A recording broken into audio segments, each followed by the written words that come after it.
امتنانه باللسان ولا بالقلم. نشهد أن لا إله إلا الله وحده لا شريك له، ونشهد أن سيدنا وحبيبنا ومولانا محمدًا عبده ورسوله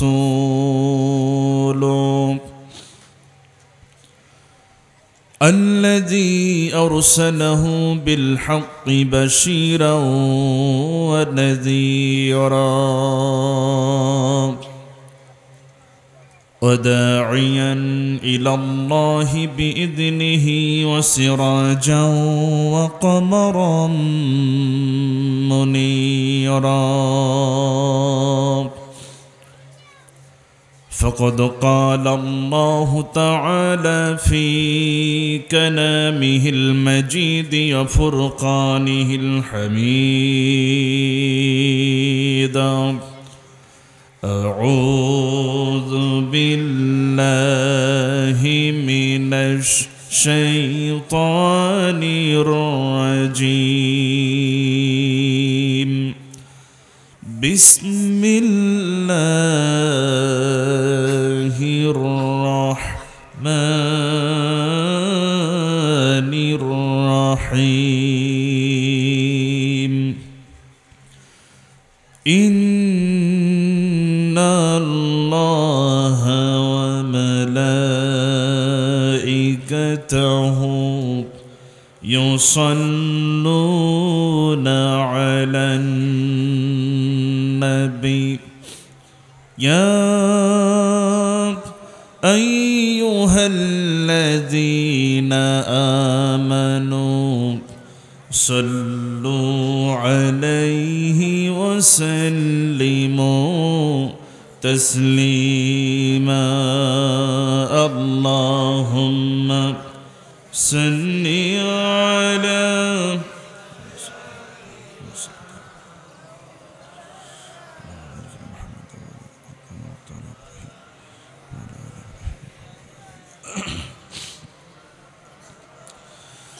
একটু মোহাব্বত দিয়ে প্রিয় নবীজির প্রতি মাতোয়ারা হয়ে জবান খুলে উচ্চ আওয়াজে একসঙ্গে বলে উঠছি: আল্লাহুম্মা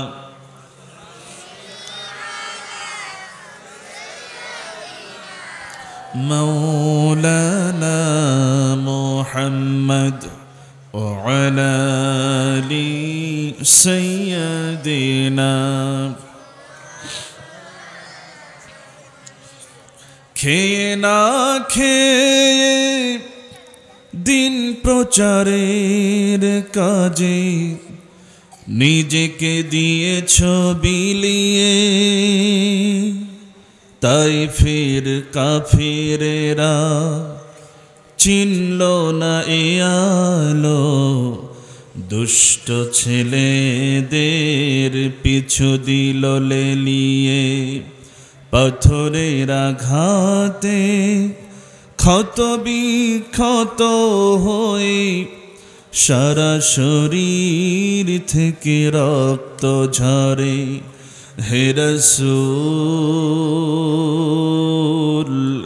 তোমাকে ভুলি আমি কেমন করে?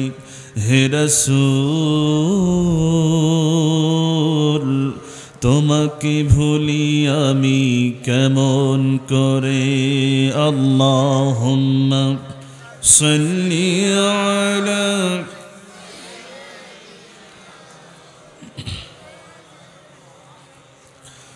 وعلى آل سيدنا। সবাই বলুন: বালাগাল উলা বিকামালিহি কাশাফাদ দুজা বিজামালিহি হাসনাত জামিউ খিসালিহি সাল্লু আলাইহি ও নাই ফুল তো बुलबुल का तरन्नुम भी न हो जिम्न दहर में कलियों का तबस्सुम भी न हो बलागल उला बिकमालिही कशफद दुजा बिजमालिही حسنت جميع خصاله صلوا عليه سراج الملة تم ہی فخر دو عالم سراج الملة تم ہی فخر دو عالم دلبار مولا ہو شریف الانبیاء نسخا قل ادیان دگر ہو بلغ العلا بکمالہ کشف الدجا بجمالہ حسنت جميع خصاله صلوا عليه اللهم آمين ربنا ظلمنا أنفسنا وإن لم تغفر لنا وترحمنا لنكونن من الخاسرين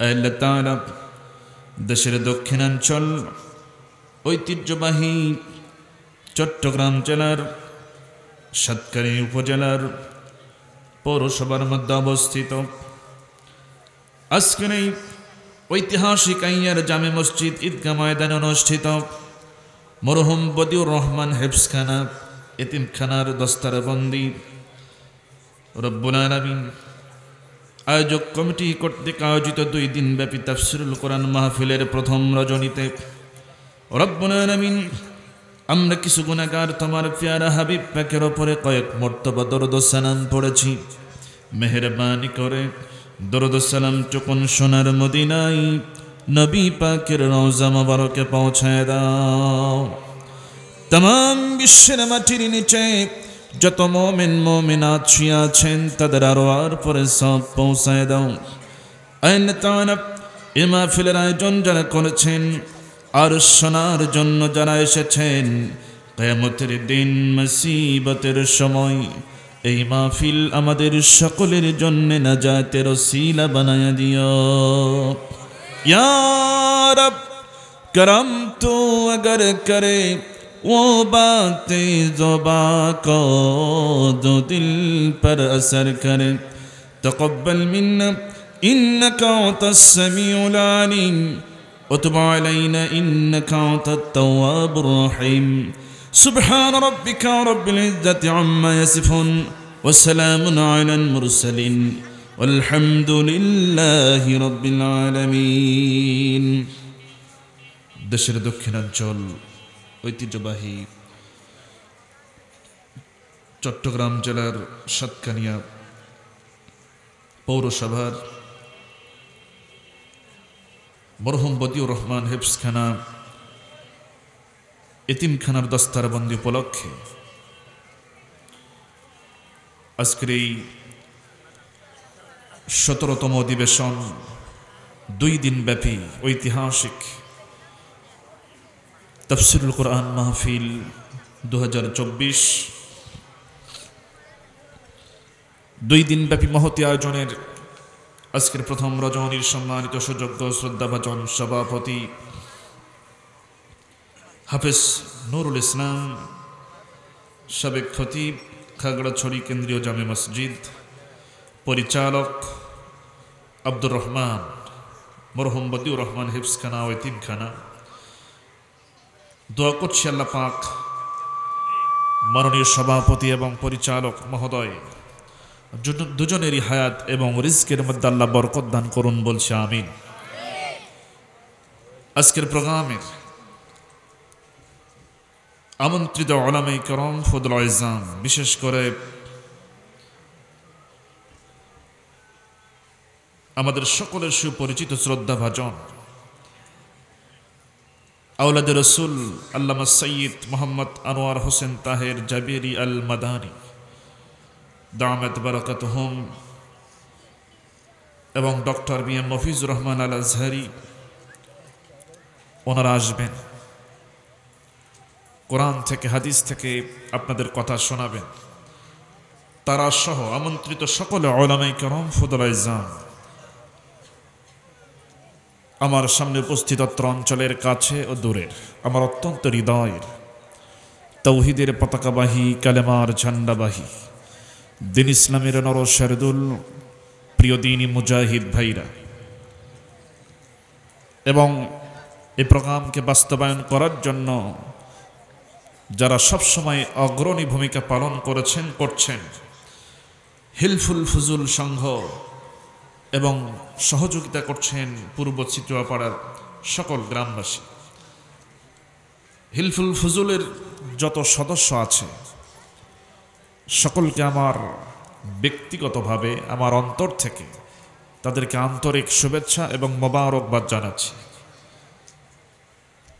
এবং সেই সাথে দূর দূরান্ত থেকে যারা এখানে কষ্ট করে এসেছেন এবং মাইকের আওয়াজ যত দূর পর্যন্ত যাচ্ছে সকলকে লক্ষ্য করে আমি আমার আলোচনার সূচনায় আনুষ্ঠানিকতার মধ্য দিয়ে আমার পক্ষ থেকে আবারও আন্তরিক সালাম পেশ করছি। আসসালামু আলাইকুম ওয়া রাহমাতুল্লাহি ওয়া বারাকাতুহু। আমি একটু জানতে চাচ্ছি সকলে কেমন আছেন? ভালো রাখার মালিক কে? মন্দ রাখার মালিক? সকল অবস্থায় বান্দা শুকরিয়া আদায় করবে কার? আসুন আগে ওই আল্লাহর শুকরিয়া আদায় করে নেই যে মহান তাবারক ওয়া তাআলা আমাকে আপনাকে সারাদিনের কর্মব্যস্ততাকে পাড়ি দিয়ে যে সময় ক্লান্ত শ্রান্ত এই শরীরটাকে বিশ্রাম দেবার জন্য আমরা আরামের বিছানায় যেতাম, ঠিক সেই মুহূর্তে আরামের বিছানাকে মাইনাস করে পরিত্যাগ করে শুধুমাত্র কোরআনের আকর্ষণে নিজেদের জীবনের গুনাহ মাফের আশায় জান্নাতের এই বাগানে আমাদের সকলকে আসার বসার সুযোগ করে দিয়েছেন সে মহান তাবারক ওয়া তাআলার জন্য বলছি আলহামদুলিল্লাহ। বলছি রব্বানা লাকাল হামদ হামদান কাসীরান তাইয়িবান মুবারাকান ফীহি ইয়া রাব্বি লাকাল হামদু কামা ইয়ানবাগি লিজালালি ওয়াজহিকা ওয়া আযীমি সুলতানিক। আমরা আল্লাহ তাআলার প্রশংসা আদায় করে নিলাম, এরপর বিশ্ব নবীজির প্রতি দরুদ ও সালাম পাঠিয়ে দিচ্ছি, বলছি সাল্লাল্লাহু আলাইহি ওয়াসাল্লাম। সম্মানিত হাজিরিন, আপনারা অবশ্যই ঘোষণাটি মনোযোগ সহকারে শুনেছেন। আমার আলোচনার বিষয় হচ্ছে সূরা সফ এর 11 এবং এর 10 এবং 11 নম্বর আয়াত এর আলোকে তাফসীর। যেহেতু এটা তাফসিরুল কোরআন মাহফিল, বলেন তো একটু কিসের মাহফিল? তাফসিরুল কোরআন মাহফিল। এখানে তাফসির করা হবে এই দুটি আয়াত থেকে। আসলে দেখেন, তাফসির করার মতো যে ইলম, যে পাণ্ডিত্য, যে যোগ্যতা, যে বয়স প্রয়োজন, আমি তো মনে করি যে আসলে তার কোনোটাই আমার ভিতরে নাই, এটা আমি মনে করি। আমি কোরআনের নগণ্য একজন ক্ষুদ্র একজন ছাত্র হওয়ার জন্য চেষ্টা করছি মাত্র। এই কোরআনের তাফসির তো তারাই করেছেন এই জমিনে, এই কোরআনের ব্যাখ্যা তো তারাই দিয়েছেন যারা তাদের সুললিত কণ্ঠে, সুমধুর কণ্ঠে, প্রাঞ্জল ভাষায় আসমানি কিতাবের এই বাণীগুলো মানুষের সামনে উপস্থাপন করেছেন এবং তাদের সেই সুমধুর কণ্ঠে আল্লাহর কালাম শুনে একজন নয়, দুইজন নয়, অসংখ্য অগণিত অমুসলিম ভাই বোনেরা নিজেদের বাপদাদার ধর্মকে পরিত্যাগ করে ইসলামের সুশীতল ছায়াতলে আশ্রয় গ্রহণ করেছেন। আজকে আফসোসের সঙ্গে বলতে হয়, লজ্জা নিয়ে কথা বলতেই হয়, দুঃখ ভারাক্রান্ত হৃদয় নিয়ে কথা বলতেই হয়। ওই সমস্ত একনিষ্ঠ দ্বীনের দাঈ, কোরআনের সঠিক ব্যাখ্যাকারী, কোরআনের সঠিক তাফসীর কারক, যাদের সঙ্গে জামানার সর্বনিকৃষ্ট জুলুম করা হয়েছে, কথা বলেন ঠিক কিনা? তারাই তো আসল তাফসীর কারক ছিলেন। আপনারাই তো তার সাক্ষী। বিশেষ করে এই বীর চট্টলার গোটা দুনিয়াবাসী জানে এই চট্টগ্রামের প্যারেড ময়দান সম্পর্কে, কথা বলেন ঠিক কিনা? পৃথিবীর কোনায় কোনায় এই চট্টগ্রামের এই কোরআনের দাওয়াত, এই মাহফিলগুলো পৃথিবীর কোনায় কোনায় ছড়িয়ে আছে। সম্মানিত হাজির, আসল তাফসীর কারক তো তারাই ছিলেন। তবে হ্যাঁ, একথা ঠিক, এই পৃথিবীতে যত জ্ঞানী ব্যক্তি, পণ্ডিত ব্যক্তি আসুক, এ কোরআনের ব্যাখ্যা কেউ বলে লিখে শেষ করতে পারবে? একথা কে বলেছেন? আল্লাহ রাব্বুল আলামিন বলেন,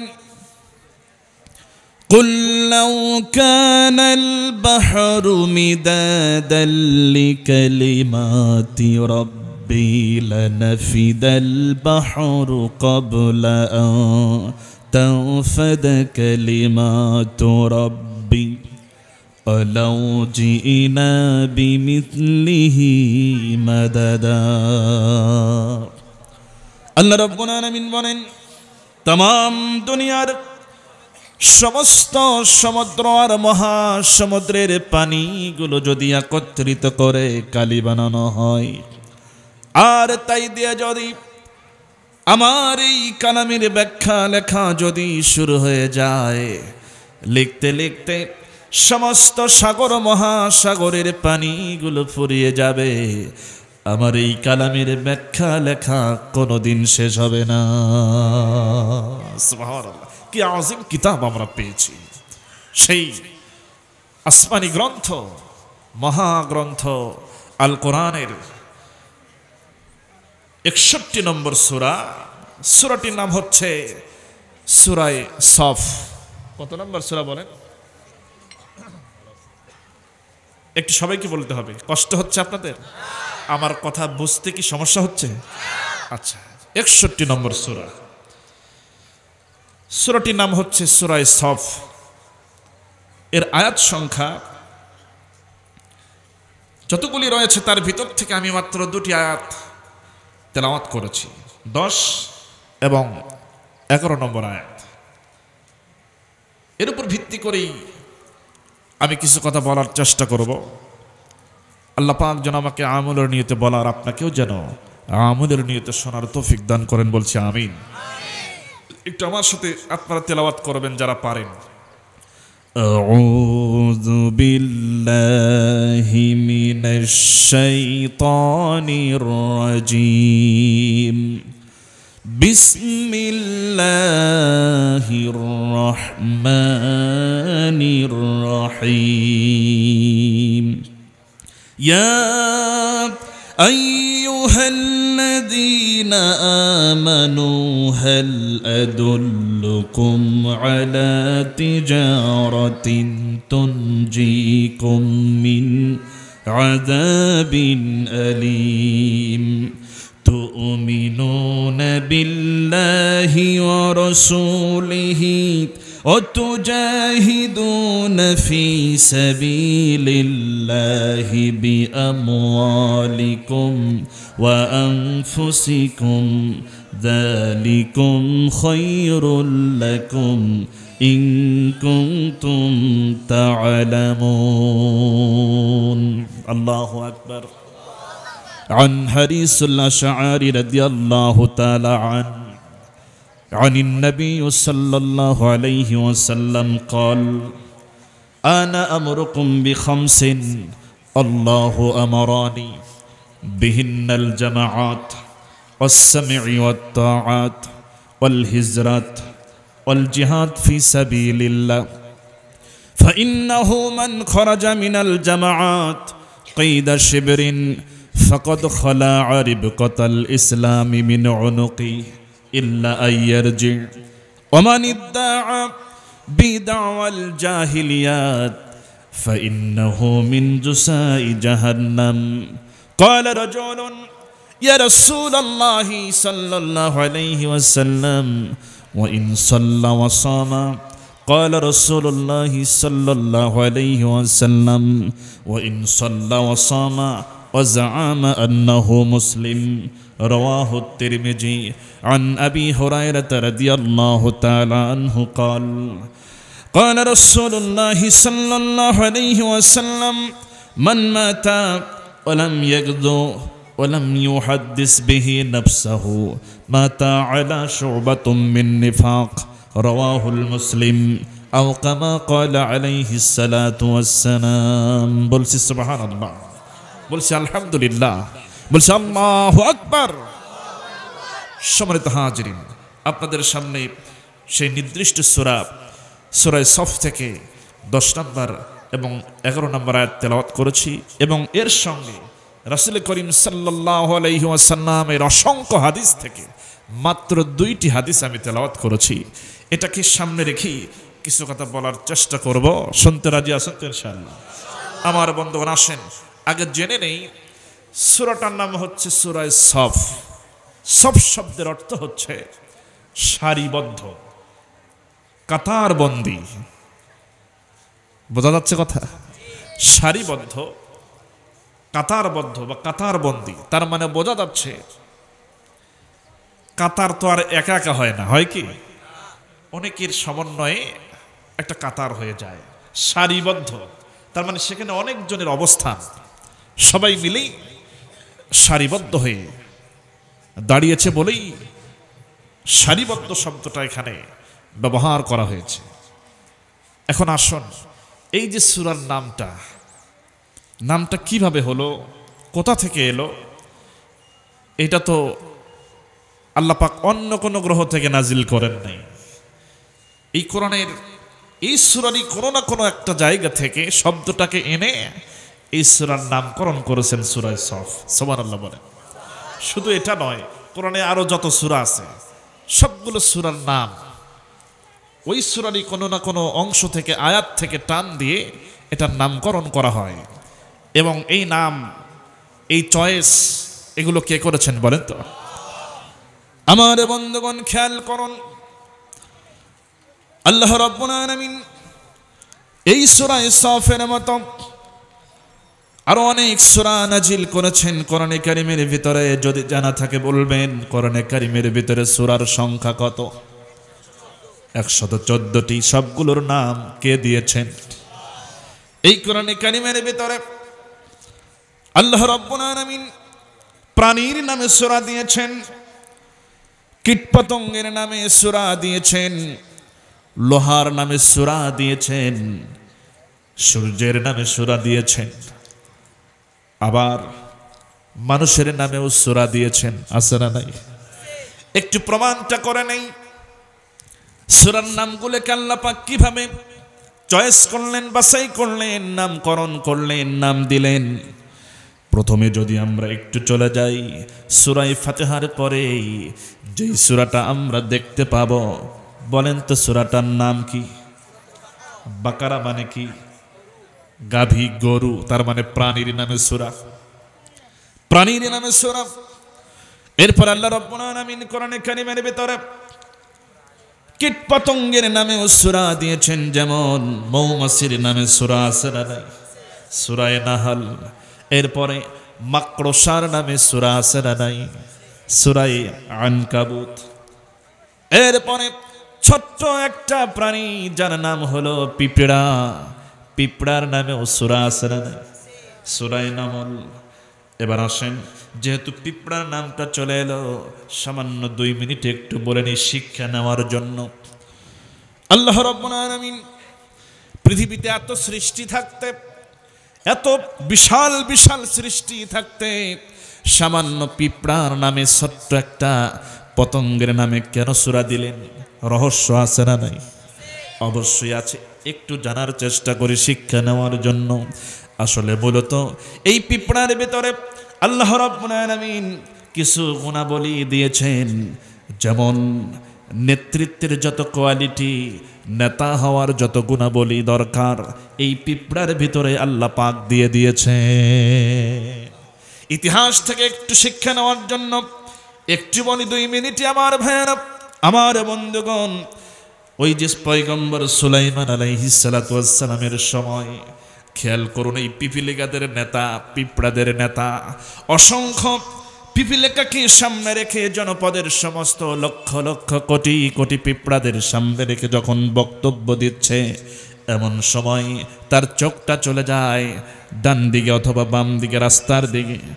এবার লক্ষ্য করে পিঁপড়াদের নেতা দেখতেছে পয়গম্বর সুলাইমান আলাইহিস সালাতু ওয়াস সালাম তার বিশাল সেনাবাহিনী নিয়ে ওই পথ ধরে আসতেছে। পিঁপড়া এবার এই দৃশ্য দেখে তার সমস্ত বক্তব্যকে স্টপ করে দিল, বন্ধ করে দিল। এবার তার অধীনস্থ সমস্ত এই যে অন্যান্য পিঁপড়া, তাদের নেতাকর্মী সমস্ত সদস্যদেরকে সাবধান করে দিচ্ছে, ও আমার জনপদের পিপিলিকারা, পিঁপড়ারা, তাড়াতাড়ি করে এখান থেকে নিরাপদ স্থানে চলে যাও, তাড়াতাড়ি করে এখান থেকে তোমরা গর্তের ভিতরে ঢুকে পড়ো। কারণ পয়গম্বর সুলাইমান আলাইহিস সালাতু ওয়াস সালাম তার বিশাল সেনাবহর নিয়ে আসতেছেন, তাদের পদতলে পড়ে তোমরা ধ্বংস হয়ে যাবে, পিষ্ট হয়ে যাবে, শেষ হয়ে যাবে। অতএব আমি এখানে দণ্ডায়মান আছি, আমি এখানে দাঁড়ানো অবস্থায় তোমরা নিরাপদে চলে যাও, তোমাদের নিরাপত্তা নিশ্চিত না করা পর্যন্ত আমি এখানে দাঁড়িয়ে থাকব। প্রয়োজনে জীবনের ঝুঁকি নিয়ে পয়গম্বর সুলাইমান আলাইহিস সালাতু ওয়াস সালামের সামনে মুখোমুখি হব, কিন্তু তোমাদের নিরাপত্তা আমার আগে দরকার। তাড়াতাড়ি করে এখান থেকে কেটে পড়ো, গর্তের মধ্যে ঢুকে যাও। আমার ভাইয়ের একটু খেয়াল করুন, এই পিঁপড়া নেতা, তার অধীনস্থ সমস্ত নেতাকর্মী, তার অধীনস্থ সমস্ত জনপদের পিঁপড়াদের নিরাপত্তার জন্য কত পেরেশান, তাদের সাবধান করে দিচ্ছে, তাদেরকে বলতেছে নিরাপদে নিরাপদ জায়গায় চলে যাও, আমি জীবনের ঝুঁকি নিয়ে এখানে দাঁড়িয়ে থাকবো। আমার বন্ধুগণ, আল্লাহ পাক এখান থেকে শিক্ষা নিতে বলছেন। ওই পিঁপড়াও হলো নেতা, আর আমাদের সমাজের নেতাও হলো নেতা। আমরা যাদের আনুগত্য করি, যাদের নেতা হিসেবে মানি, তারা আমাদের অধীনস্থ, তারা তাদের অধীনস্থ সমস্ত নেতা কর্মী এবং সমর্থক কর্মী বাহিনীদেরকে নিরাপত্তা দেওয়া তো দূরের কথা, নিরাপদে রাখা তো দূরের কথা, বরং নিজেই প্রাণ ভয়ে নিজের জীবন নিয়ে পালায়া চলে যায়। কথা বলেন ঠিক কিনা? আল্লাহ পাক বলছেন নেতার গুণাবলীতে এমনটা হতে পারে না। পিঁপড়া থেকে শিক্ষা নাও, সে নিজের জীবনের ঝুঁকি নিয়ে তার অধীনস্থ সমস্ত পিঁপড়াদের নিরাপদ জায়গায় পৌঁছায় দিচ্ছে, সেখানে দণ্ডায়মান। নেতা হলে এমন নেতা হতে হবে, কর্মী বাহিনী বিপদে পড়বে আর আমি পালায়া চলে যাব, এমনটা নয়। আসল কথা হচ্ছে যারা চোর, যারা ডাকাত, যারা বদমাশ, তারাই পালায়, ভালো মানুষ কখনো পালায় না। কথা বলে ঠিক কিনা আমার ভাইরা? এজন্যে এই নামের সাথে একটু দৃষ্টান্ত, একটু প্রেক্ষাপট মিল আছে বলেই একটু বললাম, মন খারাপ করলেন আমার বন্ধুগণ। তাহলে পিঁপড়ার নামে সূরা আল্লাহ দিলেন। এরপর আল্লাহ রাব্বুল আলামিন এই কোরআনে কারীমের ভেতরে বড় একটা প্রাণীর নামে সূরা দিয়েছেন, যার নাম হলো সূরায়ে ফিল। আছে না নাই? ফিল মানে কি? হাতির নামে সূরা। শুধু তাই নয়, আল্লাহ রাব্বুল আলামিন মুমিনদেরকে চেনার জন্য সূরায়ে মুমিনুন নামে সূরা দিয়েছেন, আবার মুনাফিকদেরকে চেনার জন্য সূরায়ে মুনাফিকুন নামেও সূরা দিয়েছেন। কথা বলেন ঠিক কিনা? আবার কাফেরদেরকে চেনার জন্য সূরায়ে কাফিরুন নামেও সূরা দিয়েছেন, যাতে করে বান্দা এই সূরার নামগুলো দেখেই আন্দাজ করে নিতে পারে যে এর ভিতরে কি আছে। খেয়াল করুন, আসলেই তো তাই। বান্দা যখন কোরআনটা খুলবে, পড়বে, যখন দেখবে সূরার নাম সূরায়ে মুমিনুন, সহজে বান্দার ভিতরে চিন্তা আসবে তাহলে মুমিনদের ব্যাপারে এখানে কিছু বলা আছে। যখন বান্দা দেখবে সূরার নামটাই মুনাফিকুন, বান্দার মধ্যে সহজে চিন্তা আসবে যে তাহলে মুনাফিকদেরকে নিয়ে এখানে কিছু বলা আছে। যখন দেখবে বান্দা যে সূরার নামটাই কাফিরুন, সহজে বান্দা আন্দাজ করতে পারবে তাহলে কাফেরদেরকে নিয়ে এখানে কিছু বলা আছে। তাহলে সূরায়ে সফ ওই রকম নামের মতোই এটাও ভিন্ন আরেকটি নাম, সূরায়ে সফ, কাতারবন্দি, সারিবদ্ধ।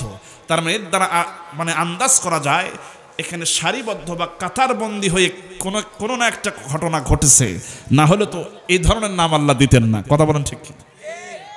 আমার বন্ধুগণ শোন, এই যে নামটা আল্লাহ পাক দিলেন, কোথা থেকে দিলেন? এই সূরার 4 নম্বর আয়াতে কারিমা আপনারা খেয়াল করবেন। কত নম্বর আয়াত বলেন? 4 নম্বর আয়াত। এবার ভালো করে কান খুলে শুনে নেন।